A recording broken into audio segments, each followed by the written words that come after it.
special kaluko or kinaluko na napakasarap ang merienda. Paano nga ba ito gawin? Yan naman po ang ipapakita namin sa inyo ngayon. So ano pang hinihintay natin? Umpisahan na natin ito.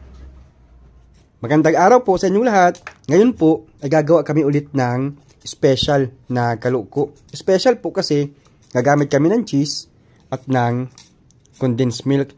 Dati po kasi ito lang pong laman ng San Fernando, asukal at gata, okay na po. Ngayon, i-level up natin yan. Lagyan natin ng mga special na pampasarap. Bale, 1.5 kilo po yung aming gabing San Fernando. Ang ibang tawag po namin dito ay bungkukan. Sa lugar po ba ninyo, anong tawag po ng gabing San Fernando ito? Comment nyo lang po ako dyan kung taga-saan po kayo at anong tawag nyo dito sa gabing ito. After po mabalatan, hinugasan na po namin. Kung mapapansin nyo po, nagamit na po ako ng gloves kasi once po yan na nabasa na, magiging na po yan, makati o may kati na po yan. Kaya gumamit po kayo ng gloves para hindi kayo makatihan. Or maglagay po kayo ng mantika sa kamay. Ito po ay hahatiin natin dito sa pinakagitna niya. Ingatan lang po ninyo. Para hindi masilak o hindi masira yung pagkakahati niya.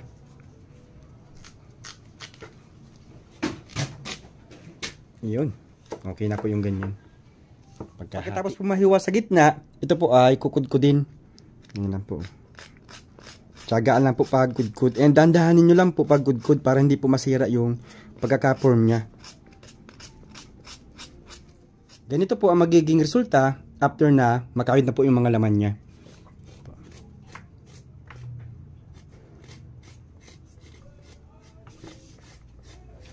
Ganun lang po ang gagawin. Ito naman po mga nakayod natin, titimplahan po natin yan. Galing po yan dito ha, sa mga nakayod natin. Maglalagay po tayo ng isang latang condensed milk. And then, 1/2 cup po ng kakanggata. And then, mag-add po tayo ng isang box ng cheese. Para talaga, special na special. And last, maglalagay po ako ng konting asin. Pambalanse po ng lasa. And then, haluin po natin lahat ng sangkap. Kapag na-mix na po natin lahat ng sangkap, yan po ay ibabalik natin dito sa ating pinagkayudan. Ito na po, malapit na po ito. Napakasarap nito. And with cheese, special na po talagang ganitong version. Okay. Then hanapin po natin yung katumpar niya. And then yan po ay pagkakaubin po natin ulit. Okay. Ganyan lang po. And then pagpa-partnerin po natin ulit yan. Yan. Ganun lang po yun. Dito ko po lulutuin sa aming kaldero. So ito po yung sobra sa mga nakayod namin. Ilalagay po natin sa ilalim ng konti. Para po parang sapin po siya. And pwede rin po yan kainin. And then arrange na po natin itong mga San Fernando. Yun. Arrange po natin ng mabuti. So nga po pala, tinalian namin yan ha. Para hindi po masira. Kapag na-arrange na po natin, ilagay na po natin yung lahat ng sobra. Sarap na nito. Maglalagay po tayo nitong ikalawang gata. Pakukulaan po natin ito ng 1 oras.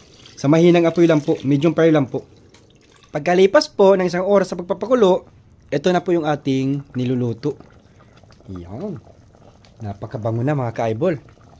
So maglalagay na po tayo ng kakanggata. Pagkalagay po natin ng kakanggata, pakuluan po natin yan hanggang sa maluto na po talaga. Approximately po mga 15 to 20 minutes. Pagkalipas po ng 15 minutes, luto na po yung ating kakanggata. Ready to serve na po yung ating special kaluko. Ito na po yung aking special kaluko. Yun, oh. Sarap.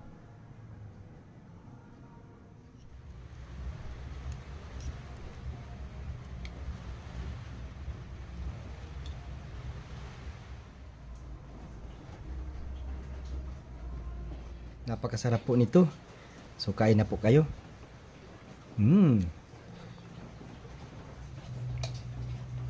Panalo mga ka-eyeball. So yun lang po. Please follow, like, and share. Bye bye. Thank you.